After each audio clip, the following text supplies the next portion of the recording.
సులోదనా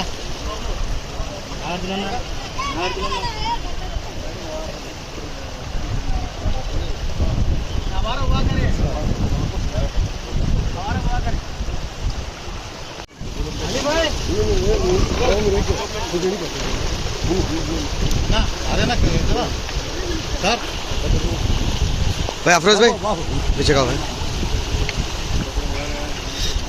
ना पीछे आ रही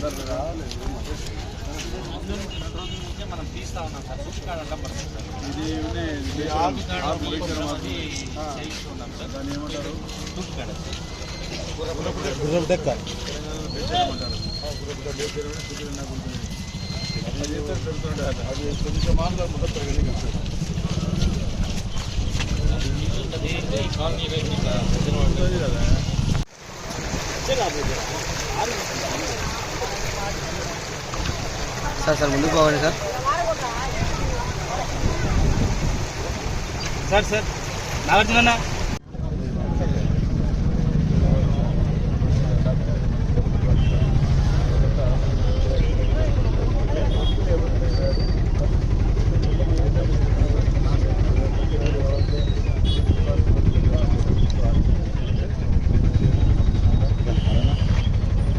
మొదలైంది పెద్దగా లేదనుకున్నాము. పై ప్రాంతాల్లో కూడా వర్షాలు పడినాయి. రాష్ట్రం అంతా దేశం అంతా వర్షాలు పడతా ఉన్నాయి. ఈ పరిస్థితుల్లో నంద్యాలలో రాత్రి కూడా రివ్యూ చేశాం. రాత్రి కూడా అందరం వచ్చి చూసాము. కలెక్టర్ గారు వచ్చారు, ఎస్పీ గారు వచ్చారు, అందరూ పోలీసులు కూడా నైట్ అంతా మానిటరింగ్ చేశారు. రాత్రి అంత ఉధృతంగా రాలే, కానీ ఉదయం అయ్యేసరికి చాలా ఉధృతంగా నీళ్ళు వస్తూ ఉన్నాయి. కుందులు కూడా కుందులు నీళ్లు విపరీతంగా వస్తున్నాయి కాబట్టి కుందు నీళ్ళు ఆదా చేస్తామని చెప్పి జగనన్న గారు జలదూరాశి దగ్గర ఈ నీళ్ళన్నీ అక్కడ స్టోరేజ్ చేస్తారేమో అని చెప్పి ఆడ రిజర్వాయర్ ఏర్పాటు చేశాడు. ఆ రాయి తప్పని చేయమని జరిగిందా లేదో మీరు చెప్పాలా.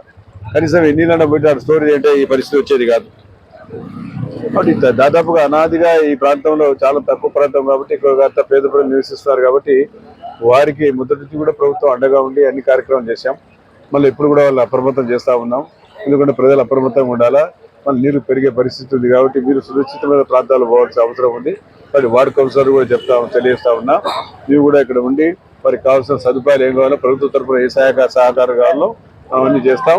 వారికి సురక్షితమైన ప్రాంతాలు ఏర్పాటు చేయాలా. ఒక్కటి కూడా పొరపాటున అంటూ ఇన్సిడెంట్ జరగకూడదు. ఎవరు కూడా దీనికి బాధ్యులు కాదు. మళ్ళీ ఏదైనా జరిగితే చాలా సీరియస్ గా ఉంటుంది. కాబట్టి ఎవరి ప్రాణం కాపాడాల్సిన బాధ్యత ప్రభుత్వం ఉంది కాబట్టి దీన్ని చర్య తీసుకోవాల్సిన అవసరం ఉంది.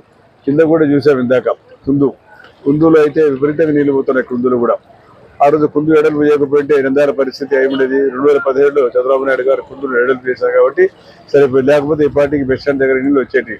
మళ్ళీ ఈ పరిస్థితి ఉంది. ప్రజలు ఆదుకోవాల్సిన అవసరం ఉంది. బ్రిడ్జి కడతారన్నారు ఆయన మహానుభావుడు కూడా, ఒక ఇంజనీరు కలెక్టర్ ఆయన విపరీతంగా కర్తనే ఉన్నాడు. ఆయన మీద కూడా యాక్షన్ తీసుకోవాల్సిన అవసరం ఉంది. ఈ పార్టీకి అయితే ఒక ప్రజలకు ఇబ్బంది ఉండేది కాదు. బ్రిడ్జ్ పైన నీళ్లు వస్తే ప్రజలు అవతల పోనీ పరిస్థితి దారుణమైన పరిస్థితి ఉంది. అక్కడ దాదాపు 10,000 మంది అక్కడ నివసిస్తూ ఉన్నారు. వాళ్ళకి చాలా ఇబ్బందికరంగా ఉంటుంది. వాళ్ళకి న్యాచురల్గా ఫుడ్స్ మంచి వాళ్ళు మంచి నీళ్ళు అది కావాల్సిన అవసరం ఉంటుంది. కాబట్టి వారికి ఏదైనా ఇన్సిడెంట్ జరిగితే ఏ రకంగా ఆలోచన చేయాలో ఆలోచన చేసి వారికి అన్ని సదుపాయాలు కలిగిస్తాం. కాబట్టి ఇక్కడ కౌన్సిలర్ ఉన్న నాగార్జున గారు ఉన్నారు. నాగార్జున గారు బాధ్యత తీసుకొని ఇక్కడ వారికి ఏమేమి సదుపాయాలు కావాలో ప్రభుత్వం తరఫున అన్ని రకాలుగా సాయం చేయడానికి సంసిద్ధంగా ఉన్నాం. వాటి నీళ్లు పెరుగుతూ ఉన్నాయి కాబట్టి దీన్ని దృష్టిలో పెట్టుకొని ప్రజలు అప్రమత్తంగా అధికారులు కూడా రాత్రి తిరిగినారు. అధికారులు కూడా ఎప్పటికప్పుడు మానిటరింగ్ చేసి ప్రజలు పోమంటారు. ఎండు వదిలేసిపోతే మా ఇంట్లో ఇబ్బంది అవుతుందని. కానీ బలవంతంగా మనం వాళ్ళు పంపాల్సిన అవసరం ఉంది. వారికి సురక్షితమైన ప్రాంతాలు పెట్టాల్సిన బాధ్యత ప్రభుత్వం తీసుకుందని విందని చెప్పి ముఖ్యంగా తెలియజేస్తాం. వాటి నీళ్లు పెరుగుతున్నాయి కాబట్టి దీన్ని దృష్టిలో పెట్టుకొని అధికారులు కూడా వారికి నచ్చజెప్పి సురక్షితమైన ప్రాంతాల్లో పెట్టాల్సిన అవసరం ఉందని చెప్పి వారికి కావాల్సిన ఫుడ్, వాటర్ అన్ని రకాలుగా సౌకర్యాలు ఏర్పాటు చేస్తారని కూడా తెలియజేస్తా ఉన్నాను.